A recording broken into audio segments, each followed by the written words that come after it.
welcome to Smeg and the Femmes, podcast to discuss Red Dwarf from a different perspective.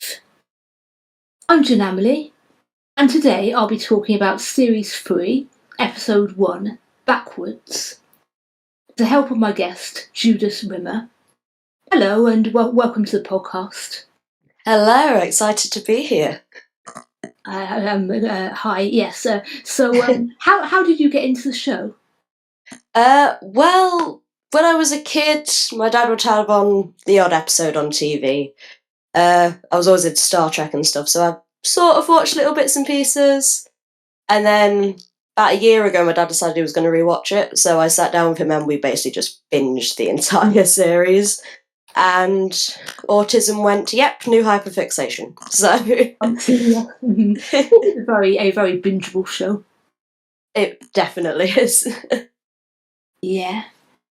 Okay, so let's dive straight into the episode, which is kind of an appropriate metaphor, actually, because I mean that is pretty much what Rob and Doug do. You know, I mean, well, they open it with a very quick scroll, explaining what happened in the gap between Series 2 and Series 3, and then just dive straight into the episode with our new cast members, our new theme tune, our new sets, our new costumes, our new pretty much everything. I mean, you have to admire their audacity, really. Yes, definitely with how fast that scroll goes by. Yes. Yeah. Fortunately, you can work out what it says if you pause it enough.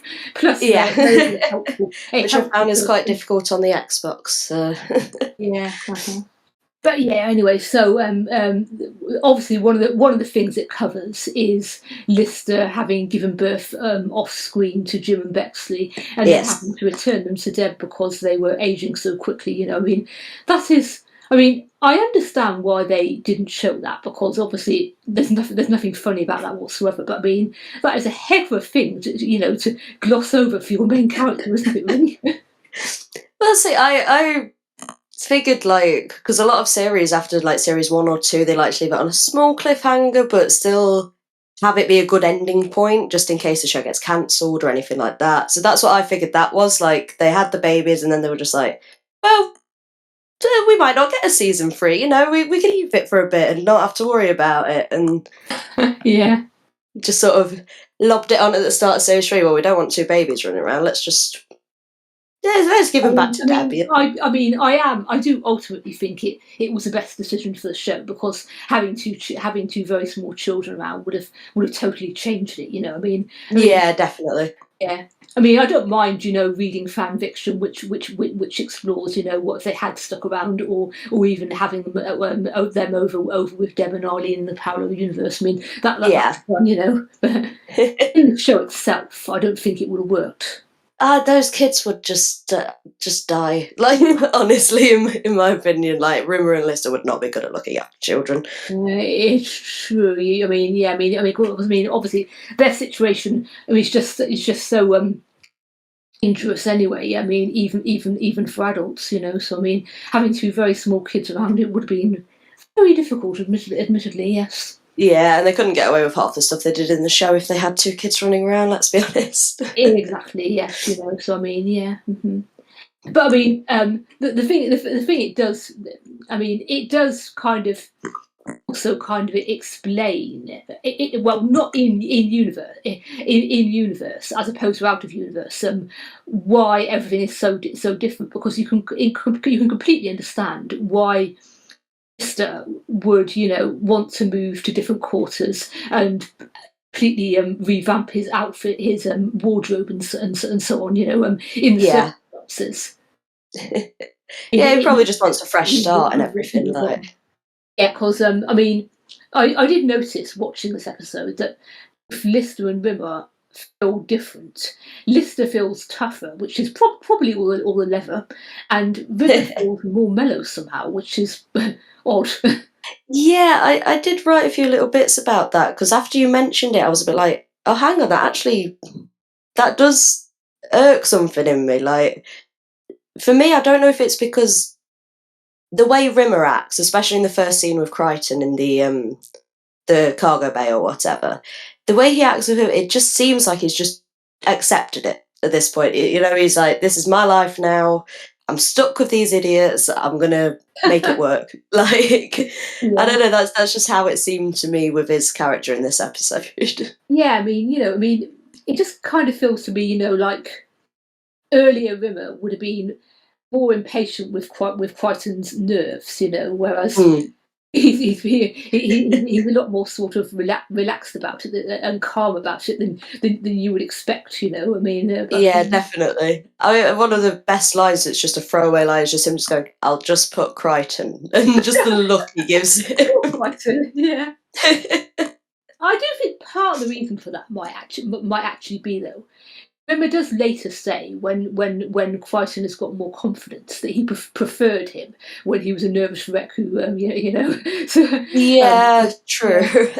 That does sort of fit with Rimmer's character. Rimmer could feel superior to somebody.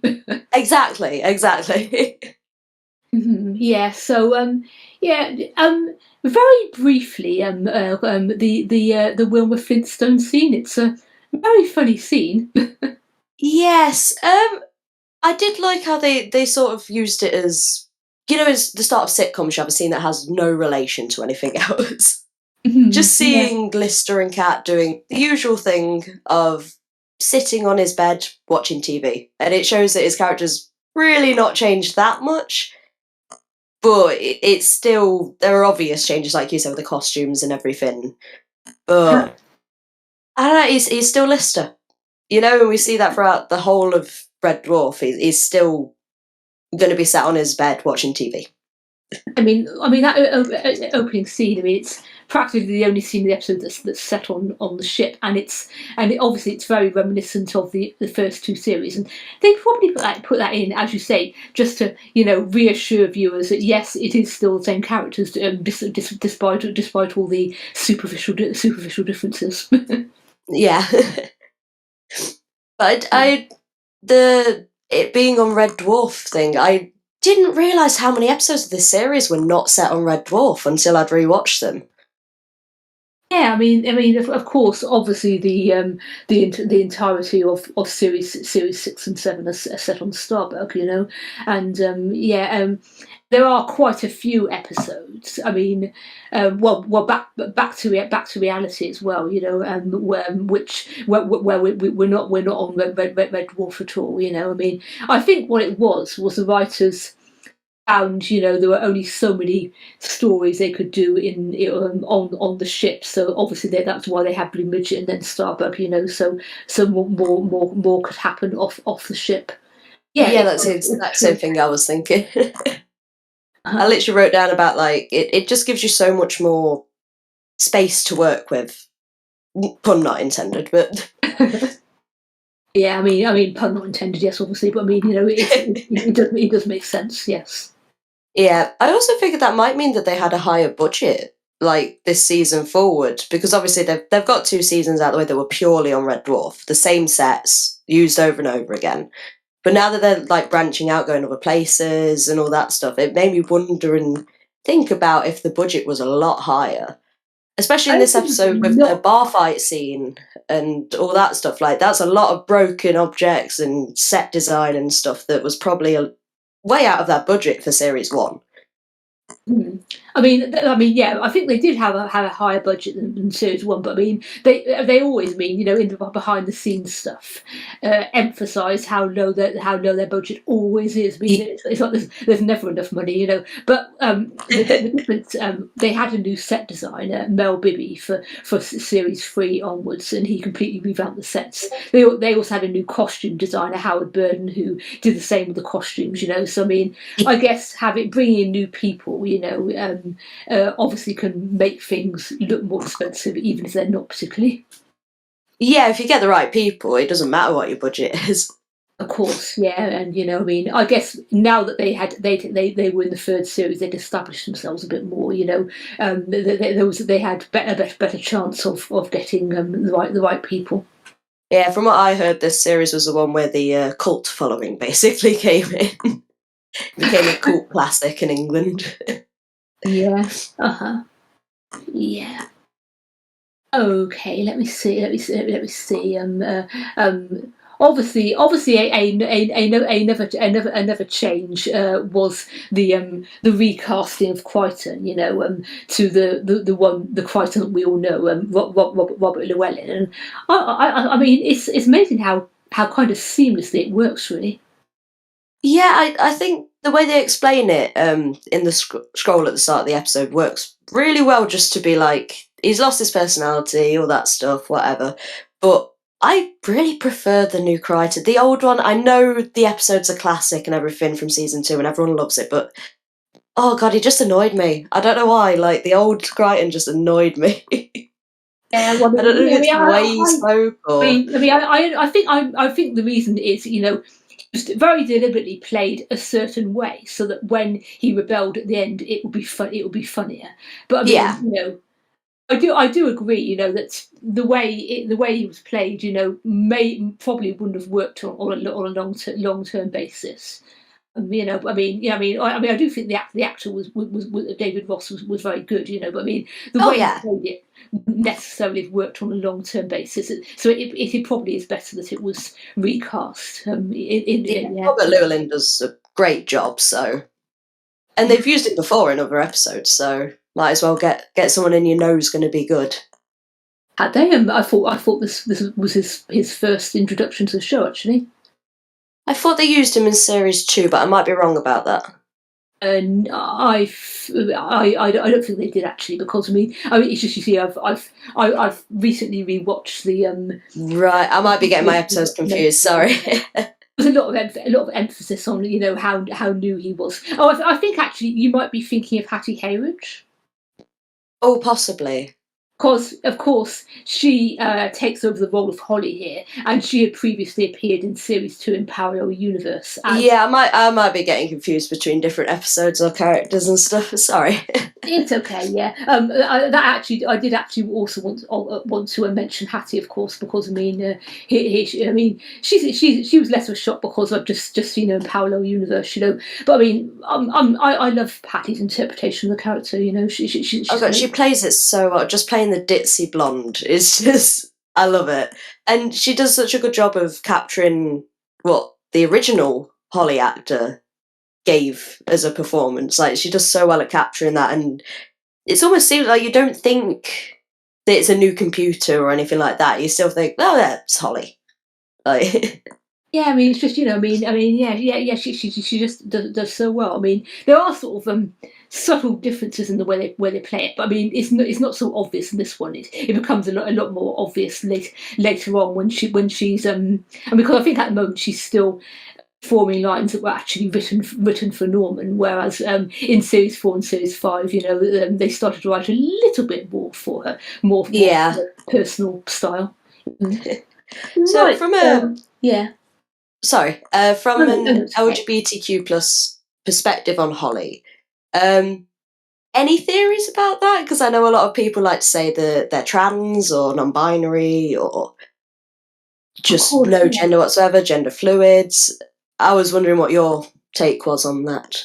Well, with the caveat that I am personally a cis person, so I think a trans person would be absolutely justified, in reading the character as trans, because I mean they do literally transition from Yeah. male to female, and then eventually back again, So I mean, yes, I honestly do not think it was deliberate though, because I have actually at a dimension jump where both the Holly actors were there, they were actually asked about it, and Hattie said that she didn't think it was deliberate because when they were recasting the parts, she had to audition again, and they were auditioning both male and female actors. So Yeah. she didn't think it was intentional, But I mean, obviously, you can definitely read it that way. I mean, you can read it as Holly being trans or gender fluid. I mean, I guess what I'm trying to say is the writers obviously didn't intend it, but I mean they literally ended up writing a trans character, whether they Yeah. or not. I mean, I think it's great because, like, if you talk to different people in the fandom that are LGBTQ plus, it's so good because people have different perspectives on it based on their own experience. And I think without meaning to, the producers have made a character that people can relate to in a way, and like, I don't know, that they can put themselves on the character without ruining the character, if that makes sense, or like changing the character and all that stuff. Like if you're non-binary or gender fluid or whatever, you could just be like, oh yeah, supercomputer that's an idiot. I'll be that one. But I just wanted to get your take on that.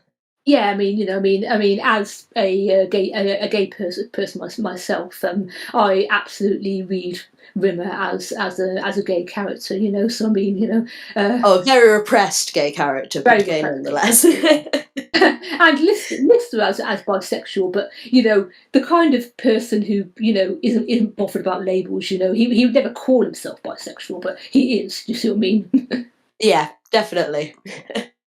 Right, okay. I suppose we should probably get to the actual plot of the episode. I mean, there's so much in the way they all the different changes. So there's just so much to talk about. But, yeah. Mm-hmm.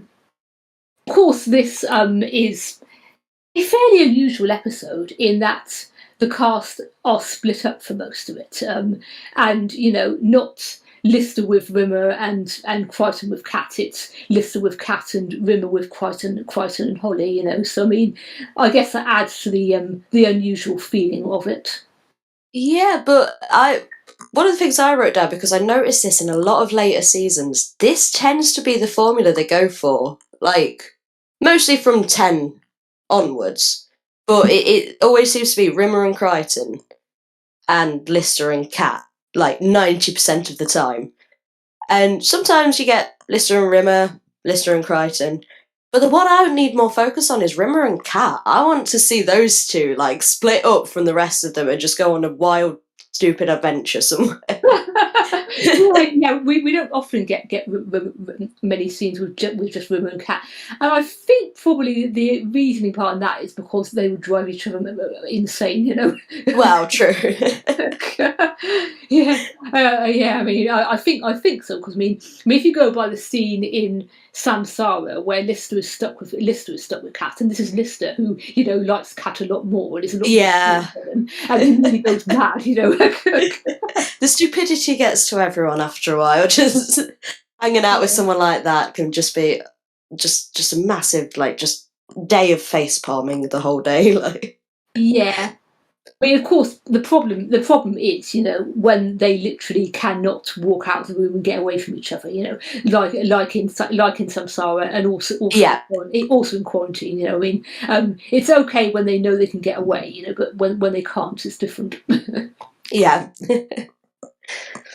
Okay, let me see. So, well, backwards Earth. So you know how I said I had like 7 pages of notes? Hmm. Yeah, one of them is entirely on the premise of this episode. It is such a trippy thing. Like, I get it, and it works majority of the time. But there's some certain bits that are like, well, hang on, that doesn't make sense. If it's a fully backwards Earth, for example, like it's hardly noticeable the first few times you watch it, and then if you focus on it, it's like, hang on. So the main one that I thought of was, if Crichton and Rimmer were fired in the past, why were they allowed to work at that place in the future? Yeah, I mean, I must admit, trying to work out the way this episode works, with the way the backward logic works, it kind of blows my mind. If I think about it too long, I get a headache. I mean, yeah. Yeah. Also want to take a minute to discuss how disgusting a lot of the imagery is in the episode. Yeah. I never knew that I did not need to see a lady uneat a chocolate eclair and a cup of tea. I never knew that was something that I did not need to ever see in my life. I know, I mean, and why did they force her to down her entire cup of tea or whatever it was in one go? I mean, I know, she just dribbles it all down her face, and it's like, that's not how normal people drink tea, is it? I mean, I know we're British, but come on. I mean, I can't blame the actress, for not knowing what the heck to do and just looking kind of embarrassed, Wait, I've got to down an entire cup of tea and want it. Okay, dumps down face. And then I've got to look as though I'm well filleting a chocolate eclair. Well, thanks very much. Yes. I will try to look very happy about this. Wait, I've got a 10-second time limit. Oh God. And the only dialogue she's got is incomprehensible because she's talking backwards, So I mean, yeah. I would like to play the episode back. I've seen videos of it online, and I'm tempted to watch one of them just to see if they've got it right. With a lot of it, because a lot of it is. I mentioned that there is on the DVD. There is the backwards, forwards, so to speak, which I have watched. Yes, I need to get around to watching my bonus features. I've not watched any of them yet, so. Yeah. The bonus features are great. Especially the cast commentaries. They take the piss out of each other so much. It's so funny. I've seen certain clips, and I'm just like, I need to get around to watching these. When I've got a free day, I'm just going to sit down and just binge as many of the bonus features as I can. Yeah. Also, this is probably me being old enough to actually remember the 80s. But I mean, you really can tell that this episode was shot in 1989. It does scream. Yeah, I did write down quite a bit about that. I basically wrote about how it's almost modern, but it is so 80s based, and it made sense because, like you said, it's when the show came out. It's when they decided to set the episode because they knew it, because that's when they were living. But at the same time, I would love to see them try to do a 2000s look or 2020s or not long after now or something like that. As long as they don't do the Star Trek thing where anything that's not a uniform looks really weird. Just go for it. Just add like tinfoil to someone's clothes or something like that. I would love to see. Although it was shot in 1989, the date on the backwards newspaper is obviously meant to be 1993. Yes, isn't far enough forward to make any difference. So it's kind of odd. But fashion did progress a lot between that time, though, which is obviously something they couldn't have expected. But at the same time, it's like you tried. Yeah. I mean, I suppose when they were writing in the late 80s, obviously the 90s, and with the new millennium around the corner, it all seemed very exciting and futuristic. And it's not their fault, that we now look at the scenes set on backwards Earth and they look incredibly dated to us. I mean, because obviously at the time they weren't dated. At the time people were actually living that experience. So yeah. Yeah. And obviously, I mean, it stands out more because Red Dwarf as a show is generally not dated because it's set in the future and it doesn't look as dated usually. Yeah, and with their costumes, I just want to add that this is one of my favourite Rimmer costumes, and I think it's very overlooked. The green hat, which I really want one of, I might have to make one, and the green outfit in general, I think is a very underappreciated outfit. I like the green outfit. Apparently, Chris himself wasn't keen on the hat, which is why it went quite quickly. But yeah. Yeah, I do want one of those hats, though. I think I don't know. I think I could pull it off. It is funny though the way he's gone from. I mean, you do kind of want to see the off-screen moment where it finally dawned on Rimmer. Hold on, I don't have to carry on wearing this beige uniform. I can actually wear whatever the heck I like. Yeah, and of course you've still got like that military aspect. I want to say to all of his costumes once he gets out of the beige. Yeah. The costume designer. I mean, I've just been rewatching the extras. Said the reason he went for the sort of metallic kind of feel was obviously because he was a hologram. It was supposed to reflect his status as a hologram. Yeah. Yeah. Oh, and since we're on costumes, I mean, I do love Craig's new leather look. I mean, leather does work for the character. Oh, definitely. And obviously it's something that they decided to keep in going forward because they were just like, yeah, this is Lister. Like it fits his character so well. And as a punk myself, I appreciate that we're getting some representation. Oh yeah. And it's It's funny how automatically tougher it makes him seem, even though he's still very young looking and very baby faced. He's instantly more credible in a pub fight and so on. Yeah, definitely. I mean, I'd even say like nowadays he still looks like he has a baby face. Like, he doesn't look like he's really aged that much. Yeah, I mean, Craig Charles does have very sort of youthful features, and he sort of aged very slowly, and I mean, obviously he has aged. He does look different, but I mean, Yeah. Mm-hmm. Yeah. Oh, this is a random observation that I just want to make, which is during the pub fight, when Rimmer is sort of cowering under a table, and yes, I wrote down some stuff about. How does he have the nerve to say to Lister, "Where are you going, you coward?" whilst cowering under the table? I mean, come on. Well, I actually wrote down a bit about this because I don't know if I'm like 100% right, but it seems to be. Sorry, I've got a lot of notes on this bit. It seems to be that it's one of the first times we see his cowardice fully coming out. Because obviously it's one of the first times they've actually left Red Dwarf and shown us that.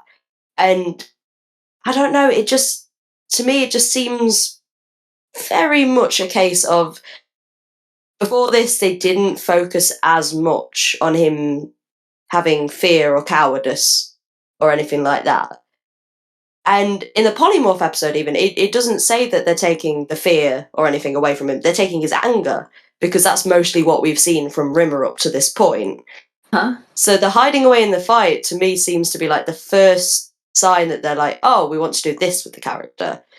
And full-blown go for that side of Rimmer's character, rather than the anger and just having fear as a back character thing. I don't know, that was something that I sort of noticed and wanted to jot down. I don't know. I mean, obviously it is because they haven't really been around that many people. But I mean, if anything, in the earliest series, I mean, obviously he was still a coward, but I mean, he still had the tendency to just sort of shoot his mouth off in situations where he shouldn't shoot his mouth off, Yes.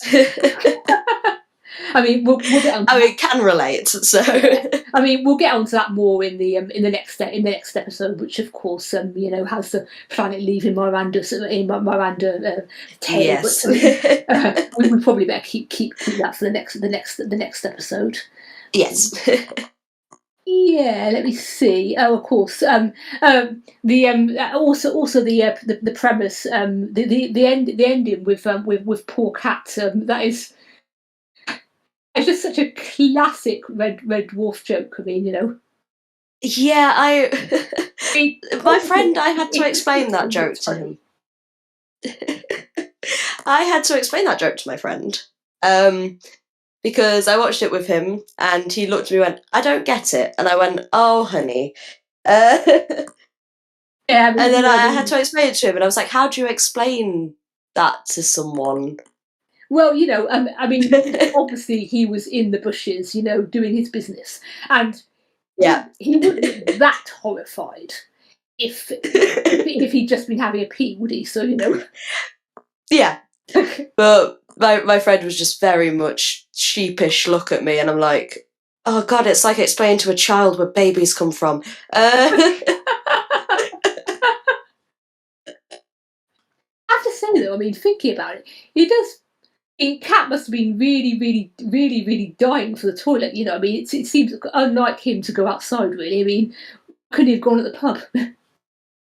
Well, that's a bit like Cat's character. It does seem a bit out of character, like because he's so much about his looks and everything being like clean and all that stuff. I don't know, like I guess he must have been absolutely dying to go. But yeah, and he is a cat. We learn certain things about him throughout the series that are very much a case of, oh, he does act like a cat sometimes, like an actual cat, not a cat humanified and stuff.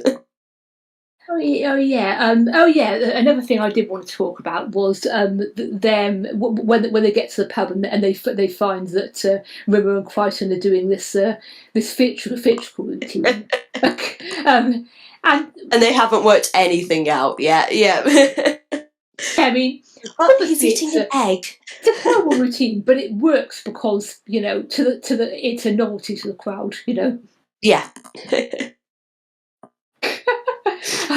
But the interesting thing for people who headcanon that Rimmer has a press love of the theatre. I mean, this episode really does support that. I mean, he's happy. He wants to stay. Yeah, that's the I think I've jotted down. I think that if Lister and Kat hadn't found them, I think they would have stayed there. Like, honestly, because Rimmer doesn't. Well, he ages because of Lister, but they're there. But he doesn't age. He's a hologram. He doesn't age backwards or forwards because of that. Crichton, the same. He's an android.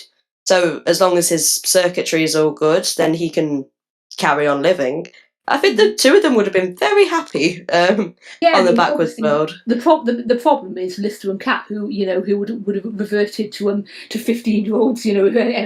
Oh yeah.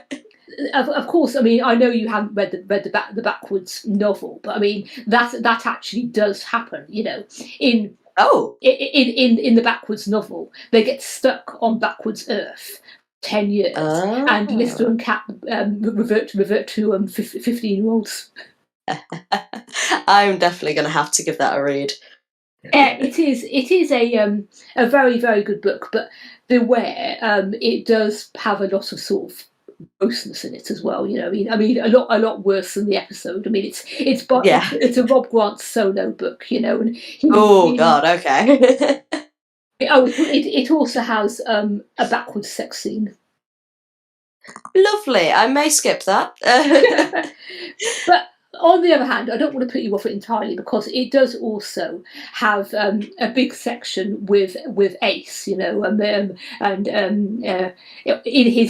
his dimension, and there's a lot of interaction between him and Spanners, and it's a lot of fun. I will definitely give it a read. Ace, not one of my favourite characters. Is it bad that I prefer Rimmer to Ace? He does. Ace does eventually meet our crew, and we get sort of a reworking of the scene in Dimension Jump, and then he sticks around for a little while. Okay. Things happen. I mean, it's basically. The only thing I can recommend is to read it yourself because it's a very dense book.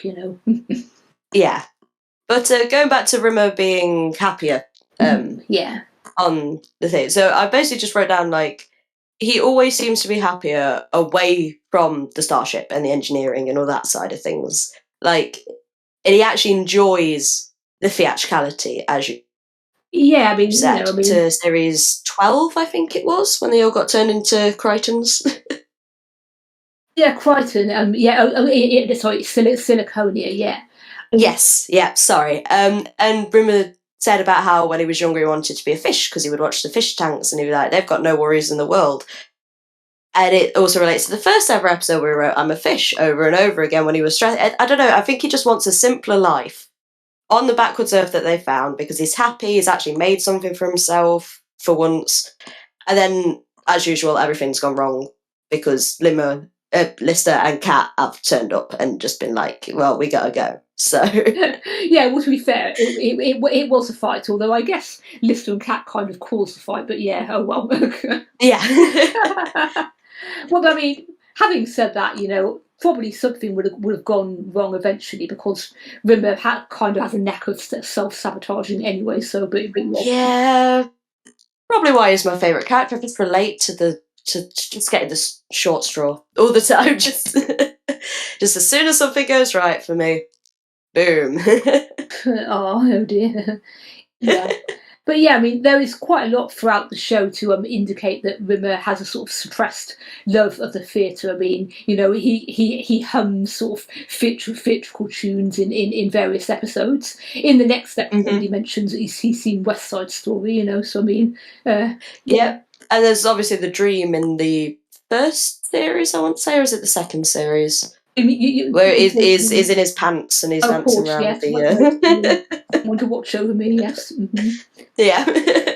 Yeah, I mean, and it's interesting because in a later way back way later in Officer Rimmer, he mentions how his mother used to take him to the theatre as a boy, and he says he hated it. But I mean, he clearly didn't hate it. Yeah, I think that's just his repression just coming in at that point. Like, no, I hated it. I hated it. I Absolutely actually loved hated it it. That's why I remember all these political tunes. much. Which is honestly, obviously, that is Rimmer all over. I mean, he represses everything. I mean, he's had it sort of dinned into him that he has to be a particular kind of man, and he finds it very very difficult to throw that off. As of course, Will Yeah. yeah. Mm-hmm. I think that's why a lot of people do headcanon him as gay. Because he probably is. Like, just the way he acts, that he'd love a theatre or that stuff. I know that's sort of stereotypical, but just how he is as a character, I get why a lot of people do headcanon him as a repressed gay man. And it works so well, and especially in fan fiction and stuff like that, it just, I don't know, it adds more depth to his character and his family life and all that stuff rather than just my parents are assholes. Yeah. Mm. Yeah, and to be honest with you, I mean, if I didn't read him as a oppressed gay man, I would have a lot less sympathy for him. Yeah. Without that reading, he's basically just a jerk. So I mean, Yeah. I get that was the intention, that he was supposed to be a jerk, who has some moments of sympathy to make him more realistic. But Yeah. mm, He is yeah. just Rimmer. Yeah, we've already established there's a massive gap between what Rob and Doug thought they were writing and what they actually wrote. Yes. But isn't that the same with all fandoms? It is, yes. To be fair, I have seen this in multiple fandoms on Tumblr. I see fans saying, "How did the writer?" I mean, come on, the writers must have known how gay this character is coming across. And honestly, I think in a lot of cases they genuinely did not. They were just making a gay joke, basically. Yeah. And then to a later extent in the later series, when Lister and Rimmer like dream kiss and stuff, I think they might have noticed at that point what the fans were thinking and just gone, yeah, let's just mess with them a little bit. Just give them a little inkling and then drag it away. Like, I mean, I'm not entirely sure whether. I mean, because Blue was sort of filmed in '96, shown in '97. I mean, of course, the internet did exist then, but it was kind of in its infancy. I mean, I'm not yeah. sure whether Doug was sort of intentionally trying to throw a bone to the slashers or not, or whether he just genuinely thought, oh, it would be funny if Lister dreamt about kissing women. You know what I mean? Yeah. I don't know. But I do think, actually, in the Dave era, Doug has definitely noticed, because he sort of throws bones to slashers sometimes. I've noticed. Yeah, definitely. Definitely. I mean, I guess the most obvious one would be the most recent one, which is the moonlight scene, which is beautiful.